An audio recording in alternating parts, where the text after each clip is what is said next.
देख रहे हैं लाइव राजस्थान। मैं हूं ज्योति। वक्त है खबरों का। शिक्षक भर्ती में आरक्षण की मांग को लेकर सुलगता दक्षिणी राजस्थान का आदिवासी अंचल अब तक पिछले 24 घंटे सुकून से गुजार चुका है। यानी उपद्रव के केंद्र बने खेरवाड़ा और राष्ट्रीय राजमार्ग पर अब माहौल सामान्य होने लगा है। लेकिन ये सब हुआ आंदोलनकारियों की 4 मांगों पर सहमति बनने के बाद। हमारे साथ आप भी देखिए पूरी ग्राउंड रिपोर्ट यूनुस खान के साथ। खेरवाड़ा पंचायत समिति सभागार में रविवार को जनजाति मंत्री अर्जुन बामनिया, पूर्व सांसद रघुवीर मीणा, वर्तमान सांसद अर्जुन मीणा, डूंगरपुर बांसवाड़ा सांसद कनकमल कटारा, पूर्व सांसद ताराचंद भंगोरा, बांसवाड़ा के महेंद्रजीत मालवीय, खेरवाड़ा विधायक दयाराम परमार, बीटीपी विधायक राजकुमार रोध, गणेश गोघरा, सनोबर विधायक अमृत मीणा, पूर्व विधायक सुशील कटारा और नानालाल आहारी सहित आंदोलनकारियों के प्रतिनिधियों के साथ आईपीएस अधिकारी एल लाठर, दिनेश एमएन, आनंद श्रीवास्तव, संभागीय आयुक्त विकास भाले, उदयपुर कलेक्टर चेतन देवड़ा, डूंगरपुर कलेक्टर कानाराम आदि की बैठक हुई, जिसमें अभ्यर्थियों की ओर से कोर्ट में एसएलपी लगाने का निर्णय किया गया। इसके अलावा पुलिस फायरिंग में मरे युवकों के परिजनों को मुआवजा दिलाने, घटना में हुए नुकसान का सर्वे कराने और निर्दोष लोगों को पुलिस कार्रवाई से राहत देने की भी सहमति बनी। इस बैठक के बाद जनजाति मंत्री अर्जुन बामनिया ने जो कुछ कहा वो भी सुनिए। साथियों को धन्यवाद दूंगा और मीडिया के साथियों से प्रार्थना करता हूं कि पॉजिटिव कोई चीज लें। ये कमेटी पूरी बैठी है। पूरी कमेटी ने पूरे क्षेत्र में शांति व्यवस्था के लिए अपनी अपनी बात रख के शांति व्यवस्था बनाने का संकल्प लिया है और हम सब चाहते हैं कि इस एरिया में शांति बनाए रखें और हम सब शांति बनाने के लिए यहाँ इकट्ठे हुए थे। सर, मीटिंग में क्या कुछ बातचीत? मीटिंग में इस एरिया में कोई आगे से किसी तरह का उपद्रव नहीं फैले, हम सब मिलके इसको शांति बनाने में कामयाब रहे। सर, भर्ती परीक्षा को लेकर उनका विरोध था, उस पूरे मामले पर क्या फैसला लिया गया है? भर्ती प्रक्रिया को लेके कानूनी न्यायालय का प्रकरण है और न्यायालय के प्रकरण को उस कानूनी न्यायालय के रूप में ही देखा जाएगा। सहमति बनी उस बात पर? सबकी सहमति बनी गई। कल भी काफी कुछ सहमति बनी थी लेकिन फिर उपद्रव हो गया था। वो कल वाले की बात तो मैं इसलिए नहीं करूंगा, कल हम लेट हो गए थे, अभी कुछ व्यक्ति भी नहीं आए थे। अभी पूरे सारे जनप्रतिनिधि इस क्षेत्र के आए हैं, चाहे लोकसभा सदस्य दोनों अर्जुन जी मीणा, कनकमल जी कटारा, हमारे पूर्व सांसद भी हैं, पूर्व मंत्री जी भी हैं, सारे विधायक भी हैं। इसलिए हम आज कह सकते हैं कि हम शांति वार्ता के माध्यम से पूरे क्षेत्र में शांति बनाए। पर जो प्रदर्शनकारी हैं उन पर इसका क्या असर होगा? उनसे बात कौन करेगा? प्रदर्शनकारी से सब अपने अपने स्तर पर बात करेंगे और जो जहां है उनके साथ में बातचीत करके पूरे एरिया में शांति व्यवस्था बनाई रहेगी। कहा यह भी जा रहा है कि जो भर्ती परीक्षा को लेकर जो अभ्यर्थी थे उनके अलावा बाहरी राज्यों के लोग भी आ गए, तो उनको किस तरह से हटाएंगे यहाँ से? देखो, वो ऐसी बात तो नहीं कह सकते कि बाहर से आए अंदर से आए, ये बात तो नहीं कह सकते। और अगर कोई ऐसी स्थिति पैदा होगी तो अपने आप जांच का विषय है, जांच कर। सुप्रीम कोर्ट में सरकार की ओर से वो हम मीटिंग कुछ साथी और एसएलपी में जाने की कमेटी गठित की, वो वहाँ जाके तय करेंगे। सर, पड़ाव रहेगा या फिर कोई पड़ाव नहीं रहेगा। सर, ये हाईवे कब तक खुल जाएगा? ये हाईवे कब तक क्लियर हो जाएगा पूरी तरह? खुला हुआ हाईवे, हम भी आए। डूंगरपुर जिले में सर लगातार तनाव बना, वहाँ पे भी अभी प्रदर्शन जारी है सर, कई रोड जाम कर रखे हैं। उसके लिए अभी हमारी सारी कमेटियां गठित हो गई और वो सब जगह अपने अपने एरिया में जाके उनसे बात करेंगे। आज ही इसका असर देखने को मिलेगा। कल से हाईवे खुल जाएगा पूरी तरह से? अभी भी हाईवे खुला हुआ ही है। जनप्रतिनिधियों और अधिकारियों के साथ मैराथन बैठक में 4 बातों पर सहमति बनने के बाद आंदोलनकारियों से समझाइश की। इस पर खेरवाड़ा और कांकरी डूंगरी की पहाड़ियों पर बैठे आंदोलनकारी नीचे उतर आए। इधर पुलिस ने भी हाईवे खाली होने पर स्थानीय लोगों की सहायता से हाईवे से पत्थर और जली वाहन और अन्य सामान को हटवाया और बिछीवाड़ा तक का दौरा किया। इस दौरान कई बार अधिकारी और जनप्रतिनिधि पैदल भी चले। गौरतलब है कि 3 दिनों के इस उपद्रव में कई लोगों को बिना वजह परेशान होना पड़ा। हाईवे पर वाहनों का जमावड़ा हो गया। आवश्यक वस्तुएं भी समय पर गंतव्य तक नहीं पहुंच सकी। उपद्रवियों ने जगह जगह सड़क पर अवरोधक भी डाल दिए थे। लेकिन इसके बावजूद भी हालात पर करिए गौर। अंचल में शांति बहाली के लिए खेरवाड़ा में जनप्रतिनिधियों और अधिकारियों के साथ आंदोलनकारियों की बैठक चल रही, तो इसी दरमियान हाईवे पर ही स्थित ऋषभदेव कस्बे और झाड़ोल क्षेत्र कस्बे में उपद्रव की आग सुलग ही रही थी। यहाँ पर उपद्रवियों ने बिलक तिराहे पर महावीर नगर पर पथराव करना शुरू कर दिया। पहाड़ी पर मौजूद उपद्रवी पथराव करते हुए नीचे उतरने लगे तो स्थानीय लोग भी इन उपद्रवियों के खिलाफ हो गए। इन वीडियो में आप देख सकते हैं कि उपद्रवी नीचे आने का प्रयास कर रहे हैं और स्थानीय लोग पुलिस के साथ मिलकर उपद्रवियों को पुनः पहाड़ियों पर खदेड़ रहे हैं। ये घटनाक्रम कई बार दोहराया गया और देर रात तक जारी रहा। इस दौरान पहाड़ी पर करीब 300 उपद्रवी जमा थे तो नीचे मैदान में पुलिस के अलावा करीब 400 स्थानीय लोग और युवा भी उपद्रवियों से दो हाथ करने को तैयार रहे। उपद्रवियों की ओर से किए पथराव में सीआई भवानी सिंह और अन्य जवानों को भी चोटें आईं। पहाड़ी पर बैठे उपद्रवी वहां हंगामा करते भी आप देख सकते हैं। इसी तरह उदयपुर जिले के झाड़ोल क्षेत्र में भी निर्माणाधीन हाईवे पर पालिया खेड़ी के पास पहाड़ी पर रविवार सुबह कुछ लोग जमा हो गए और दोपहर में जब तहसीलदार सुरेश मेहता और पुलिस इन आंदोलनकारियों से समझाइश के लिए पहुंचे तो आंदोलनकारी उग्र हो गए और पथराव शुरू कर दिया। इससे तहसीलदार के वाहन को काफी नुकसान हुआ और उनके वाहन चालक ललित प्रजापत और एक पटवारी के सिर में गंभीर चोट आने पर उन्हें झाड़ोल अस्पताल में भर्ती कराने के बाद उदयपुर रेफर करना पड़ गया। घटना से झाड़ोल में भी अन्य लोग आक्रोशित हो गए और उपद्रवियों को सबक सिखाने के लिए तैयार हो गए। अराजकता फैली और जो अशांति हुई है खेरवाड़ा डूंगरपुर नेशनल हाईवे 8 पर माननीय सांसद महोदय जी, एमपी अर्जुन जी मीणा साहब, चुनीलाल जी गरासा साहब और सारे एडीजी वगैरह पुलिस प्रशासन के साथ में बैठक हुई खेरवाड़ा पंचायत समिति में। उसमें नेशनल हाईवे को खुलवाया गया और सभी पक्षों, सभी राजनीतिक पार्टियां एकजुट होकर सभी एक बार शांति की पहल करने के प्रयास सभी सामाजिक संगठनों के साथ बैठक की गई और शांतिपूर्वक नेशनल हाईवे खोल दिया गया है। अभी वर्तमान में ऋषभदेव में कुछ असामाजिक तत्वों द्वारा अराजकता फैलाई जा रही है, उसको भी बैठ के और मामला दोनों पक्षों में सुलझा दिया जाएगा। ऐसा कुछ आज का ये है और मामला शांतिपूर्वक है। सभी सामाजिक समरसता बनी रहे, इसके लिए सभी सामाजिक संगठन और राजनीतिक पार्टियां एकजुट होकर शांति की अपील की गई है। इधर पुलिस फायरिंग में मरे दूसरे युवक का भी आज पोस्टमार्टम के बाद शव परिजन को सौंप दिया गया। पुलिस के अनुसार दूसरे मृतक की पहचान 20 वर्षीय कुलदीप मीणा पुत्र कालूलाल मीणा के तौर पर हुई है। वो ऋषभदेव के घोड़ी वारणा का निवासी बताया जा रहा है। प्रथम मृतक तरुण पुत्र लक्ष्मण मीणा का पोस्टमार्टम रविवार शाम को ही कर दिया गया था। गौरतलब है कि दोनों ही युवक शिक्षक भर्ती में अभ्यर्थी नहीं हैं, लेकिन उग्र आंदोलन की भेंट चढ़ गए। जाहिर है दोनों ही मृतक युवकों का इस आंदोलन से दूर दूर तक भी वास्ता नहीं था, फिर भी अकाल मौत का शिकार हो गए। लेकिन आंदोलन के नाम पर किए गए उपद्रव में ये युवक ही नहीं और भी कई साधारण व्यक्ति प्रभावित हो गए। किसी की हालत तो इतनी बिगड़ी कि 2 जून की रोटी को ही तरस गया है। हाईवे पर और खेरवाड़ा कस्बे में कई वाहन फूंक दिए गए, दुकानें लूट ली गईं। हालात और वीडियो को देखने से ये कतई नहीं लग रहा है कि ये कोई आंदोलन चल रहा है, क्योंकि आंदोलन एक मर्यादित व्यवहार करते हुए चलाया जाता है। लेकिन जिस तरीके से लोगों के वाहनों को जलाया जा रहा है, लोगों को जबरन मुहिम में शामिल किया गया, वो आदतन अपराधियों की कारस्तानी है। बस उन्हें तो एक बहाना चाहिए था और वो मिल गया अपने हाथ खोलने का, कानून को चुनौती देने का। सो कर दिया, जहां देखी ढिलाई वहीं बता दी माचिस की तुली और जला दी लोगों के अरमानों की होली। संभलने का मौका भी नहीं दिया। और हम झाड़ू का धंधा करते हैं, हम कई महीनों से अपना माल इकट्ठा कर रहे हैं। वो माल कई दिनों से यहाँ पड़ा, हम बाहर ले जाने के लिए आए हैं सूरत। तो वो क्या दीपावली आ रही है तो हम धंधे के लिए जा रहे थे और कई महीनों से हम इकट्ठा माल करके अब जा रहे थे तो सारा का सारा माल हमारा जला दिया और हमारे खाने पीने का बर्तन कुछ नहीं बचा। हमारे पास 2 साइकिलें थी, उन साइकिलों को भी आग में रख दिया है और बच्चों का आटा पीटा था जो राशन वो भी जल गया। और हम स्पेशल गाड़ी ले जाते हैं माल ले जाने के लिए, 2 गाड़ी माल था, वो स्पेशल गाड़ी ले जाने के लिए जो पैसे थे हमारे पास 20,000 रुपये, वो भी जल्दबाजी में वो बिस्तर में रह गए तो वो भी हमारा जल गया है और हमारे पास अब कुछ नहीं बचा है, जो था वो आग में जल गया है। और अभी हम चाहते हैं हमारा जो जला नुकसान उसका थोड़ा बहुत मुआवजा मिले।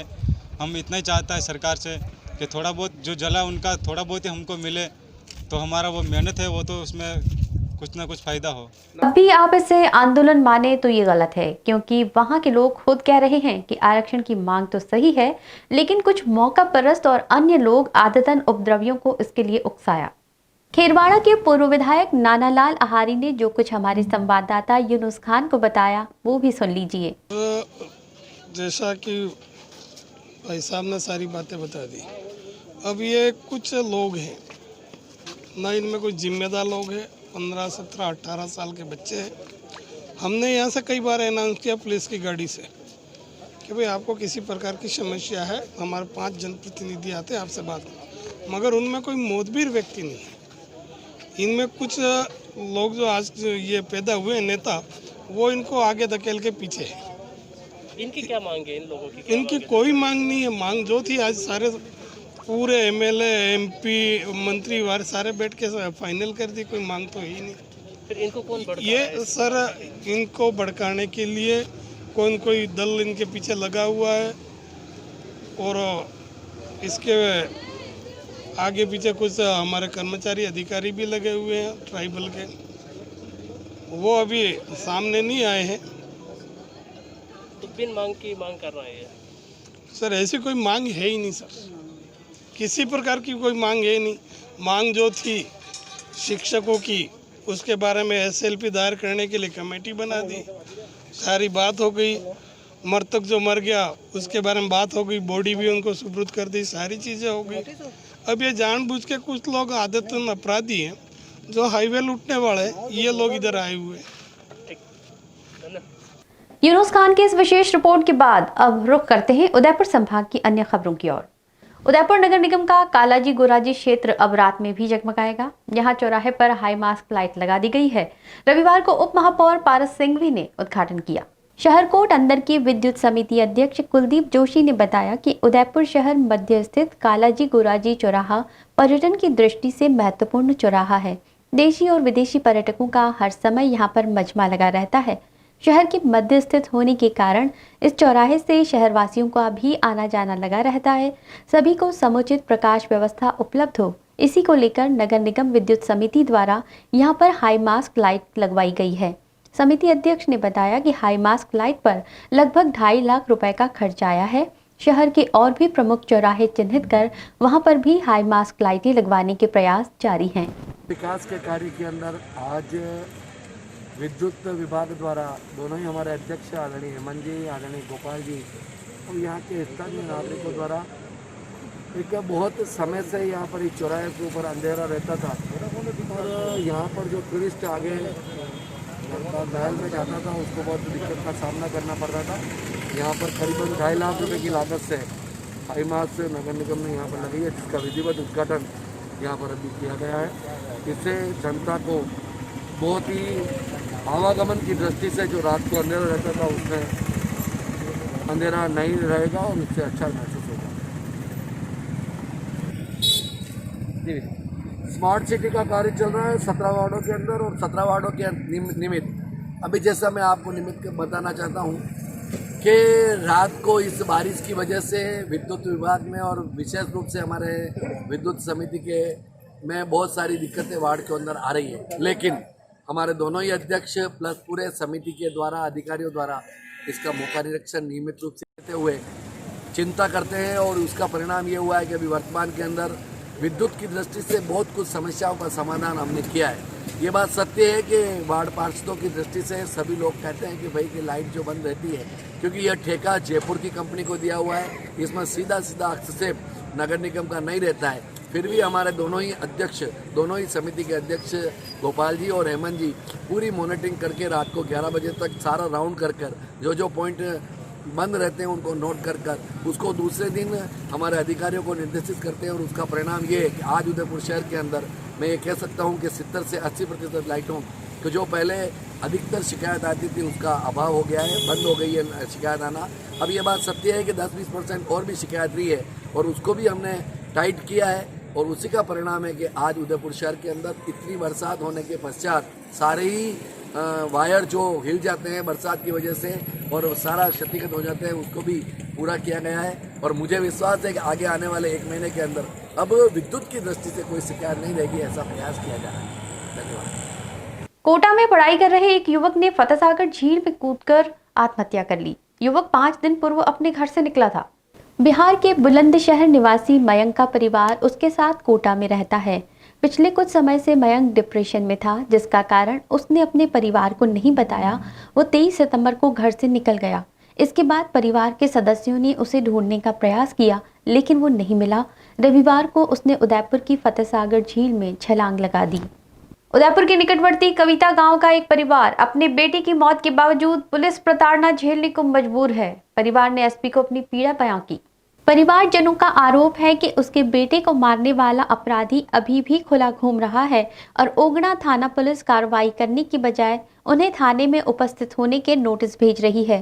बिलखती मां ने बताया कि पुत्र सुरेश बागरिया को उन्हीं के पास में रहने वाले रतन बागरिया ने फोन करके बुलाया।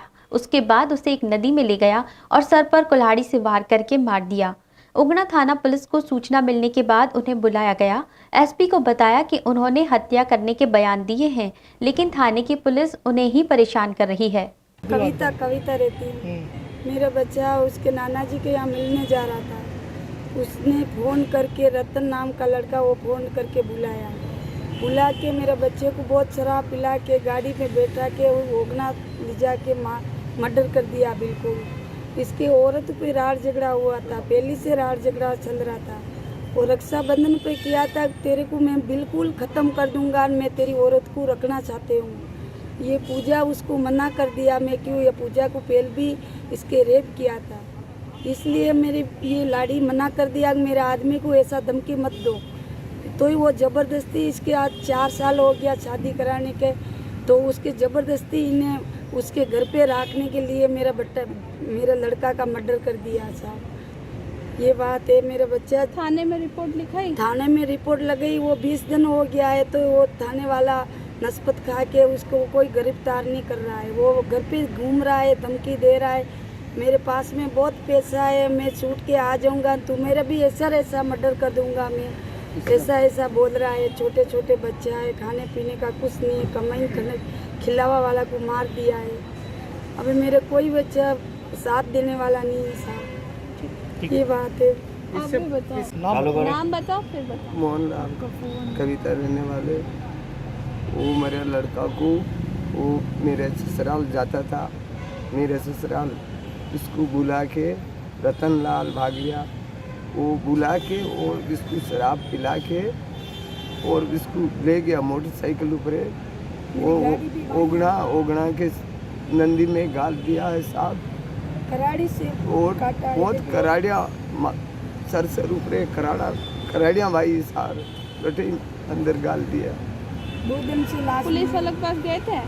पुलिस वाला इसको पकड़ा, दूसरा को, और भी साथे हैं इसके, वो नहीं पकड़ रहे। क्या बोल रहे पुलिस वाले, क्या बोल रहे आप लोगों को? हमने पहले बार तो यूँ किया थाना, मोबिल मेरे पास है, अच्छा गाड़ी हमारे पास है ने, और वापस एक बार गया देखिए तेरा मोबिल फेंक दिए जल में, वो नहीं है। और वापस और गया था तो वो भी बोला कि है, उसका डेंटल निकाल के 4 नोटिस भेजा, इसी ऊपर नोटिस भेजा सितोड़। और कार्रवाई कर रहे नहीं कर रहे पुलिस वाले? नहीं कर रही अभी तक। वे बोलते हैं कि साहब मैं सभा को अंदर कर देता है क्या, सभा को अंदर कर देता है क्या, आपको बोलो तो यूँ डांट रहे हमने। ठीक है, अब बोलो। नाम बताना फिर बताओ। जोर से बताओ क्या हुआ? हमारी कुंवारी थी, मेरे को छेड़ करने लगे तो हमने बोला रेप किया मेरे साथ, जो वो ज़बरदस्ती करने लगे मेरे साथ चलते। मैंने बोला नहीं चलेंगे तुम्हारे साथ, हमारी शादी हो गई। हमारे घर पे दारू पी के धुमाल करने आता है, रोज आते थे। राखी बंधन के लिए हम राखी करने गए, वहाँ पे धमकी लगाया, तुम कहाँ से रहें, छुप के जाओगे तुम्हारी तुम्हें मार डालूंगा। तो हम राखी नहीं गए, हमारे घर पे चले गए। हम सोमवार के दिन उनको फ़ोन करके बुलाया, कमरा से गाड़ी जा रहा था, उनके फ़ोन करके बुलाया, रतन नाम के लड़के, तुम मेरे साथ आप, तुम नानी के यहाँ पे नहीं जाने का। मेरे के पुल के यहाँ पे दारू बहुत पिलाया उनको, दारू पिला के बोला कि उनको लेके गया उगना गांव में, वहाँ पे लेके जाके उनको बहुत मारा, कराड़ी से मारा, उनको नंदी में डाल दिया। और कोई सुनवाई नहीं कर रहा। हम वहाँ पे फ़ोन करते थे, हमारे को डांटते हैं, तुम बोले तो सबको जेल में डाले गया, ऐसे बोलते पुलिस वाले। हाँ, वो बाहर घूम रहा है, वो मराने वाला बाहर घूम रहा है। ठीक है। डूंगरपुर के कांकरी डूंगरी क्षेत्र में टीएसपी एरिया की रिट भर्ती 2018 में सामान्य वर्ग के स्थान पर ST/SC सीटों से शिक्षकों की भर्ती करने को लेकर उग्र आंदोलन किया जा रहा है। इसी के विरोध में सोमवार को विप्र फाउंडेशन, युवा मंच और मैनारिया नवयुवक मंडल की ओर से राज्यपाल के नाम ज्ञापन दिया गया। विप्र फाउंडेशन के अध्यक्ष के शर्मा ने बताया कि रिट भर्ती 2018 में सामान्य वर्ग की सीटों के लिए 60% कट ऑफ रखी गई थी। इस कट ऑफ के नियमानुसार किसी भी सामान्य वर्ग के अभ्यर्थियों को जगह नहीं मिलने के कारण 1167 पद रिक्त रह गए थे। वर्तमान में इन पदों के लिए ही हिंसक प्रदर्शन करके दबाव बनाया जा रहा है ताकि ST/SC वर्ग से इन्हें भरा जाए, लेकिन उन्हें सामान्य वर्ग की सीटों से ही भरा जाना चाहिए। विप्र फाउंडेशन जोन फर्स्ट का अध्यक्ष हूँ। मैं आपके चैनल के माध्यम से हमारी मन की जो पीड़ा है उसको मैं अवगत कराना चाहता हूँ। डूंगरपुर के अंदर TSP क्षेत्र के अंदर जो हर ग्रेड टीचर्स की भर्ती हुई थी, उस भर्ती के अंदर जनरल कास्ट के जो इंटरव्यूज़ वगैरह हुए थे, जिनका सिलेक्शन हुआ था और 60% के हिसाब से उन लोगों को हुआ था, उन लोगों को सेलेक्ट किए थे। और TSP के जो लोग थे SC के HC के, उनको 36% के अंदर उन लोगों के लिए उनकी जितनी भी सीटें थी वो सारी ऑक्यूपाई होगी। और परसेंटेज 60% होने से जनरल कास्ट के अंदर केवल कुछ ही अपॉइंटमेंट्स हुए और 1768 सीटें जनरल कास्ट की बच गई। पिछले लंबे समय से 5, 7, 10 दिन से कुछ ऐसी ताकतें नक्सलवादी जो लोग थे उन्होंने आकर के डूंगरपुर के जो लोग थे उनको भड़काया और उनको ये दिमाग में ये बैठाने की कोशिश की कि अगर कोई इस TSP क्षेत्र में डूंगरपुर बांसवाड़ा इस क्षेत्र के अंदर जो कोई भी भर्ती होगी वो हमारे आदिवासी लोगों की पहले होगी। उसके बाद में जो रेशो रख रखा आरक्षण का उसको भी हम नहीं मानते। हम तो हमारे यहाँ क्षेत्र है, हमारे हिसाब से हमको मिलना चाहिए। और जो सीटें बची हुई हैं जनरल कास्ट की वो भी हमारे को देके हमारे SC ST के लोगों को इसमें भरा जाए। मैं आपके चैनल के माध्यम से निवेदन करना चाहता हूँ, माननीय बाबा साहब अम्बेडकर ने जो आरक्षण का जो अधिकार दिया था, आज हम सभी लोग उसको मान रहे हैं, हिंदुस्तान के लोग। हम उसी के तहत भारतीय हिंदुस्तान की के अंदर विश्वास रखते हुए, उनकी कानून के अंदर विश्वास रखते हुए हाई कोर्ट ने भी इन्होंने जो अपील की, हाई कोर्ट ने इनकी अपील को खारिज कर दी है। हाई कोर्ट में भी इन्होंने कहा था कि 1167 जो सीटें हैं वो हमको TSP लोगों को दी जाए। हाई कोर्ट ने स्ट्रिक्टली मना कर दिया और उसके बाद में ये ऐसे उतारू हो गए हैं। आज आप देखिए हमारे जो जनरल कास्ट के लोग हैं उनको मारा जा रहा है, उनको खदेड़ा जा रहा है, उनकी प्रॉपर्टी को जलाई जा रही है। तो ये ऐसी अराजकता टाइप जो ये कार्रवाई कर रहे हैं वो बहुत खतरनाक है आने वाले के लिए। और ये सामाजिक समरसता जो बिगाड़ने की बात कर रहे हैं वो कुछ लोग बाहर की ताकत आकर के नक्सलवादी रूप को बढ़ावा देना चाहते हैं। और इन्होंने ये केवल मात्र इसको डूंगरपुर तक ही सीमित रखा। कल इन्होंने केसरिया जी के अंदर ही उत्पात किया, कल इन्होंने जाडोल के अंदर ही उत्पात किया और ऐसे हमारे जो जनरल कास्ट के लोग थे उनको प्रताड़ित करने की कोशिश की, उनको मारने की कोशिश की, उनकी संपत्ति लूटने की कोशिश की और नुकसान पहुंचाने की कोशिश की। मैं आपके चैनल के माध्यम से सभी लोगों को निवेदन करना चाहता हूं, कानून के अंदर विश्वास रखें और जो कुछ आपने बैठ करके निर्णय लिया है और आपने सुप्रीम कोर्ट में जाने की बात कही, आप सुप्रीम कोर्ट में जाइए। सुप्रीम कोर्ट अगर आपको हमारे जनरल कास्ट के अधिकारों को अगर हनन करके तो अगर आपको सीट देता हम इसमें कोई बोलने वाले नहीं है। ठीक है, लेकिन हम हमारे अधिकार के लिए बार लड़ेंगे। जनरल कास्ट की जो सीटें हमारे जनरल कास्ट से भरी जाए, ये हमारा निवेदन है। और जो ऐसी ताकतें हैं जो इसको अशांति फैलाने की इस क्षेत्र में कोशिश कर रही है उनको गिरफ्तार किया जाए और उनके खिलाफ कड़ी कानूनी कार्रवाई किया जाए। संरक्षक मेनारिया नवयुग मंडल पानेरों की मादड़ी उदयपुर से मैं आपके चैनल को बताना चाहता हूं कि हम आज ADM सिटी साहब को ज्ञापन देने आए हैं कि डूंगरपुर के अंदर अभी ST ST और कुछ असामाजिक तत्वों ने माहौल बहुत ख़राब कर रखा है।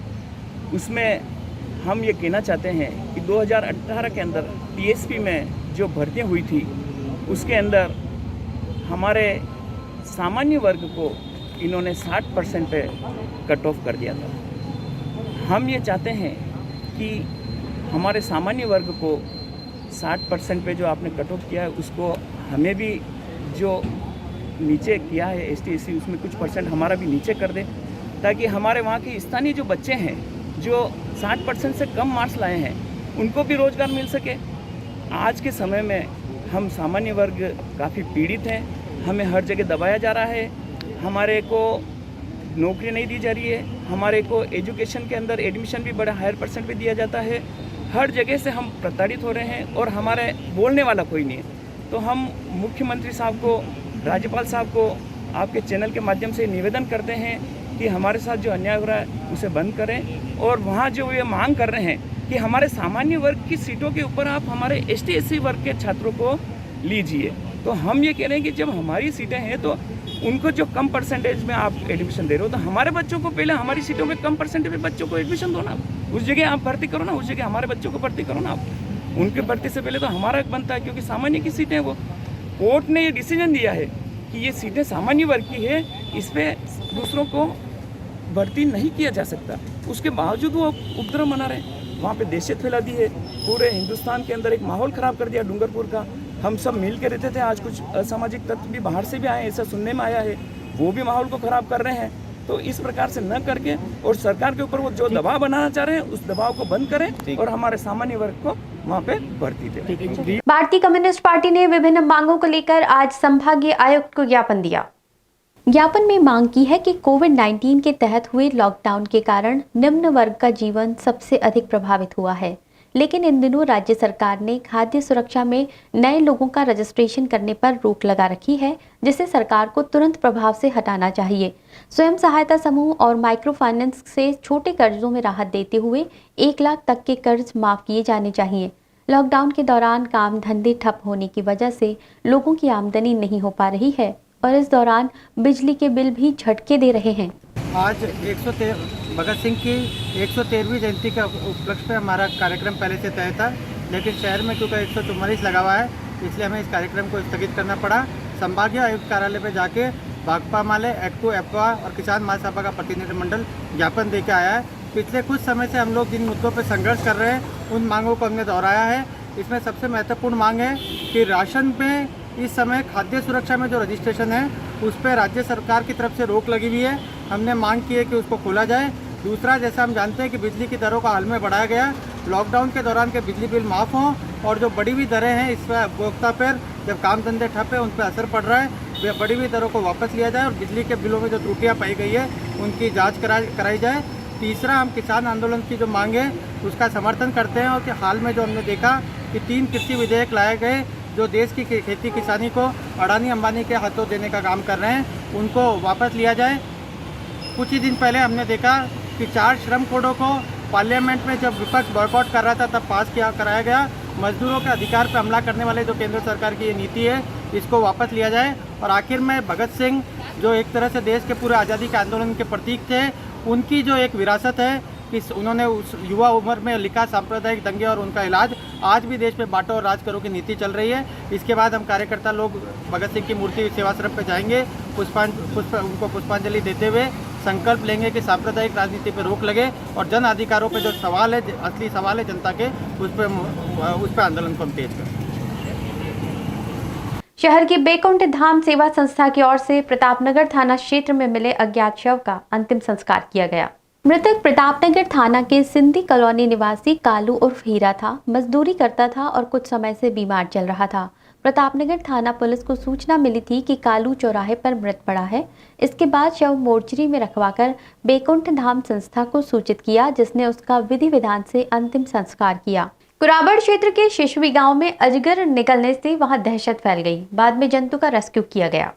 जानकारी के अनुसार अजगर शिकार की तलाश में आबादी क्षेत्र में आया था, जो करीब 11 फीट लंबा था। सूचना मिलने पर wild and street animal rescue society की टीम मौके पर पहुंची और कड़ी मशक्कत से उसे रेस्क्यू कर सुरक्षित जंगल में छोड़ दिया। चित्तौड़गढ़ के सदर थाना अंतर्गत धनेर गांव में विद्युत पोल पर कार्य करते समय करंट लग जाने से हुई ठेका कर्मी की मौत का ठेकेदार ने 5 लाख रुपए मुआवजा देना मंजूर किया है। इसके साथ ही मृतक ठेका कर्मी शव का पोस्टमार्टम करा शव परिजनों को सौंप दिया। गौरतलब है कि रविवार दोपहर समीपवर्ती धनेत कला में विद्युत पोल पर कार्य कर रहे ठेका कर्मी अनिल रावल निवासी गांगाजी का खेड़ा की करंट लगने से मौत हो गई थी। उसके बाद आज जिला राजकीय चिकित्सालय की मोर्चरी के बाहर मृतक के परिजनों और ग्रामीणों ने विद्युत ठेकेदार तरुण माथुर पर लापरवाही का आरोप लगाया और जमकर नारेबाजी करते हुए आर्थिक सहायता राशि दिलाने की मांग की। ग्रामीणों ने विद्युत विभाग और संबंधित ठेकेदार पर अनिल की मौत की जानकारी छुपाने के आरोप भी लगाए। सोमवार दोपहर बाद ठेकेदार और ग्रामीणों के बीच वार्ता के बाद ठेकेदार ने मृतक के परिजनों को 5 लाख रुपए देने का आश्वासन दिया। इसके बाद सदर थाना पुलिस ने मृतक के शव पोस्टमार्टम करवा परिजनों को सौंप दिया। इस बीच मामले की जानकारी मिलने पर सदर थाना अधिकारी विक्रम सिंह और नायब तहसीलदार लक्ष्मीलाल शर्मा भी मय जाप्ता राजकीय चिकित्सालय की मोर्चरी के बाहर सवेरे मौके पर पहुंचे। मौके की नजाकत को देखते हुए पुलिस लाइन से अतिरिक्त जाप्ता भी मंगवाया गया। कहाँ के निवासी हो? सतपुड़ा। क्या मामला आया है और अभी तक क्या रहा है मामला? सर कल की बात है, कल 2 बजे गंगाजी खेड़ा गांव का मूल निवासी है और अनिल राहुल इसका नाम है। ये कल मजदूरी करने के लिए गया था और बिजली के खंभे के ऊपर काम कर रहा था। अचानक इसको झटका लगा बिजली का और नीचे गिर के उसकी मृत्यु हो गई। कल इसको 4 बजे यहाँ हॉस्पिटल लाया गया, मोर्चे में रखा गया। ना तो परिवार वालों को अभी तक कोई सूचना से विशेष तौर से कोई ठेकेदार की ओर से की गई, ना हमें कोई विशेष जिम्मेदार पर्सन ने इस बारे में कोई जानकारी दी। और अभी तक घर वालों ने पोस्टमार्टम भी नहीं करवाया है और शव लेने से मना कर दिया है, क्योंकि पता नहीं चल रहा है कि इनका जो मुआवजा है, ये जो बच्चा है उसका भरण पोषण व्यवस्थित हो। उसकी एक बच्चा, इस बच्चे के 1.5 साल का, उसका भरण पोषण हो। हमारी सभी की यही मांगे हैं। सर क्या नाम है आपका? कालू राम जाट। क्या प्रकरण सामने आया है ये बताएं पूरा। सर मैं गंगाजी खेड़ा निवासी हूँ, जहाँ का ये लड़का जो एक्सपायर हुआ था। ये लड़का पहले भी ठेकेदार के थ्रू RACB में 1 साल पहले काम किया था और अभी भी 2 दिन पहले ठेकेदार जो तरुण माथुर है RACB का, उनका कोई आदमी आके इनको काम करने के लिए ले गया था और दनेत कला में काम कर रहा था। अचानक करंट लगने से, ठेकेदार की लापरवाही से, सीडोन सही नहीं रहने से या अन्य कई कारण रहने से इस लड़के के करंट आने पर ऑन द स्पॉट इनकी मृत्यु हो गई थी। ठेकेदार ने लालापोशी करके न परिवार वालों को सूचना दी, न किसी जनप्रतिनिधि को, अन्य गांव वालों को सूचना दी और उसको हॉस्पिटल में लाके उन्होंने डेड बॉडी को मुर्दाघर में रखवा दिया। शाम को 5 बजे परिवार वालों को सूचना मिली। परिवार वालों ने हमें भी सूचना दी। रात को यहाँ सब लोग आए थे गाँव को, ठेकेदार से समझौते की बात की, लेकिन ठेकेदार तैयार नहीं हुआ था। अभी सुबह भी हम सारे लोग गांव के यहाँ इकट्ठे हो रहे हैं। अभी तक न कोई जिम्मेदार प्रशासन आया है, न कोई ठेकेदार आया है। सिर्फ विक्रम सिंह जी CI सदर से बता रहे हैं, वो भी कह रहे हैं भाई कानून व्यवस्था बनी रखो, लेकिन कब। पूर्व केंद्रीय मंत्री जसवंत सिंह जसोल के रविवार को निधन से भाजपा सहित निम्बाहेड़ा, छोटी सादड़ी विधानसभा क्षेत्र में शोक व्याप्त हो गया। पूर्व मंत्री श्रीचंद कृपलानी ने उनके निधन पर गहरा दुख व्यक्त करते हुए कहा कि जसवंत सिंह का जीवन राष्ट्र सेवा के लिए समर्पित रहा। 1960 में मेजर पद से त्याग पत्र देकर वे राजनीति में आए और अटल बिहारी वाजपेयी के नेतृत्व वाली केंद्र की NDA सरकार में वित्त, विदेश और रक्षा मंत्री के पद पर रहकर कई उल्लेखनीय कार्य किए जो सदैव याद रखे जाएंगे। वे चित्तौड़गढ़ के सांसद रहे और इनके कार्यकाल में ही चित्तौड़गढ़ भीलवाड़ा 4 लेन का कार्य हुआ। वित्त मंत्री रहते हुए उन्होंने अफीम किसानों के हित में जो निर्णय लिए वो आज भी लोगों के दिल और दिमाग में हैं। पूर्व विधायक अशोक नवलखा, भाजपा के वरिष्ठ नेता डॉक्टर JM जैन, कन्हैयालाल बम, जेठानंद खत्री, कैलाश सिंह बडोली आदि ने भी जसवंत सिंह को श्रद्धांजलि दी। राजसमंद जिले की चारभुजा तहसील के सांवरिया की भागल में कल जवारा विसर्जन किया गया।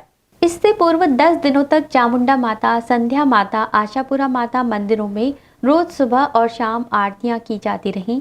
इस दरमियान मंदिरों के पुजारी द्वारा स्वर्ण आभूषणों से प्रतिमाओं को श्रृंगारित किया जाता था। जवारा विसर्जन से पूर्व भोग आरती के मनोरथ संपन्न हुए। इसके बाद धर्म पताका और मंगल गीतों के साथ श्रद्धालु सरोवर पहुंचे और विधि विधान से जवारा विसर्जन किया। गौरतलब है कि अधिक मास के बावजूद यहां प्रथम आसोज माह में भी नवरात्रि के विधान किए गए। इसी के साथ वक्त पूरा होता है खबरों का। देखते रहिए लाइव राजस्थान। नमस्कार। Srinathji Group of Institutions is situated in the holy land of Lord Srinathji, Nathdwara, district Rajsamand, 40 kilometers away from Udaipur, Rajasthan. Free environment away from the city. Founded by a team of professionals and academicians in 2003, the Srinathji Society of Higher Education Nathdwara. They include Srinathji Institute of Technology and Engineering, with all the labs fully equipped and having excellent infrastructure, namely computer engineering,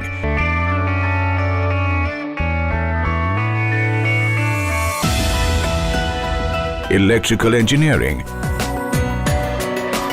mechanical engineering,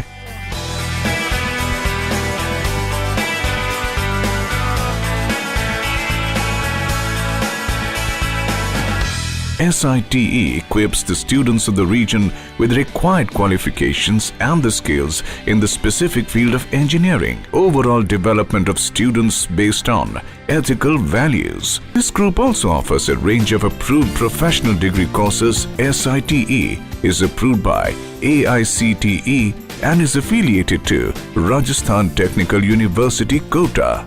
Srinathji Institute of Technology and Engineering runs 4 years BTech course, 2 years MTech degree course and a 2 years full-time MBA degree course. Faculty, IBM Academic Initiative, effective teaching technology, well-stocked library running on latest software, digital library and Telnet facility. In terms of infrastructure, it boasts of the entire campus being Wi-Fi enabled. Furthermore, the institutes have well-furnished cafeteria and separate hostels for boys and girls. Additionally, there are sufficient outdoor and indoor facilities in the campus.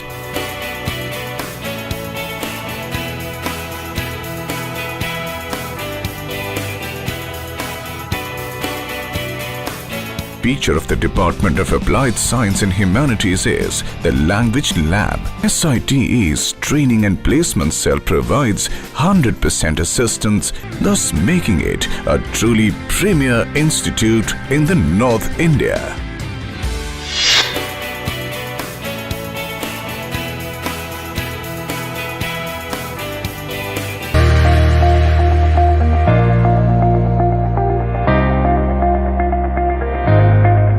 Shubh reality का सपना अब घर हो उदयपुर में अपना।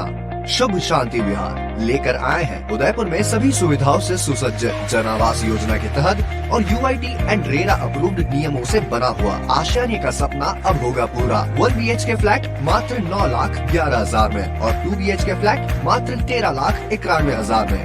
यही नहीं, साथ ही में होगा कम्युनिटी हॉल और व्यवसाय हेतु दुकानें भी। तो आज ही संपर्क करें शुभ शांति विहार, झामड़ कोटड़ा रोड, उमरडा, उदयपुर।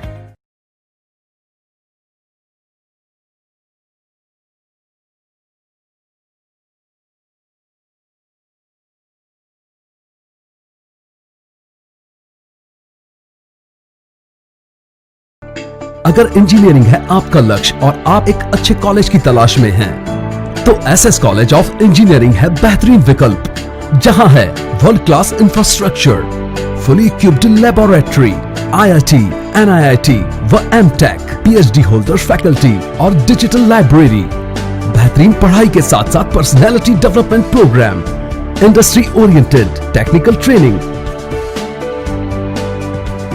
और कल्चरल व स्पोर्ट्स एक्टिविटीज का समय समय पर आयोजन, साथ ही पूर्ण सुविधा युक्त बॉयज एवं गर्ल्स हॉस्टल। इस वर्ष 25 से ज्यादा देश विदेश की कंपनीज द्वारा 200 से ज्यादा छात्रों का जॉब प्लेसमेंट। तो जुड़िए SS कॉलेज ऑफ इंजीनियरिंग के साथ, जिसे प्राप्त है बेहतरीन शिक्षा के लिए leadership award. SS college of engineering पिछले 10 वर्षों से उदयपुर की शान और जहां से 2000 से अधिक छात्र कर रहे हैं अपना सपना साकार। SS College courses offered: BTech, MTech, Diploma in SS Polytechnic College. For details, contact SS Hills, Jhamar Kotla Road, Umbra, Udaipur. Contact 98291 79662 और 9950 552 444। अधिक जानकारी के लिए लॉग ऑन करें www.ssengineeringcollege.org।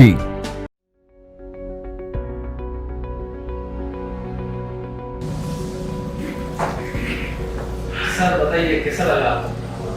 प्रोजेक्ट तो अच्छा लगा। Gardens, club house, stretcher lift vastu के अनुरूप बना हुआ है। वो चीज़ मुझे बहुत अच्छी लगी। प्रोजेक्ट अच्छा तो है पर आपके एग्जीक्यूटिव ने रेट्स तो बता दिए हमें, कुछ इसमें कुछ कंसिडरेशन हो तो। सर रेट में कॉम्प्रोमाइज मतलब क्वालिटी में कॉम्प्रोमाइज, जिसका चांस मैं कभी नहीं लेता। भाई साहब ऐसे कैसे बिकेंगे फ्लैट्स?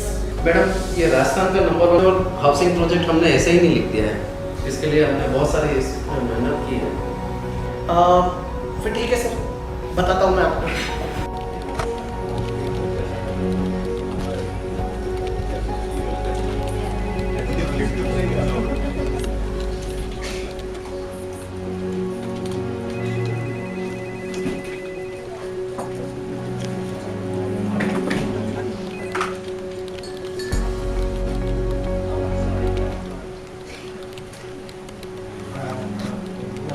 सर फ्लैट बिकता है टाइम पे डिलीवरी से और कंस्ट्रक्शन क्वालिटी से, जो हमारी नंबर 1 है, जो आपको देता है वैदिक।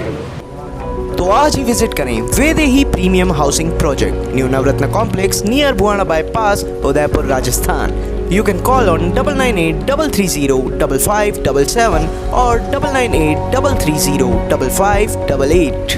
तो जल्दी कीजिए, देर किस बात की, आज ही संपर्क करें वेदेही प्रीमियम हाउसिंग प्रोजेक्ट और जीतने का मौका पाएं कई बम्पर प्राइज।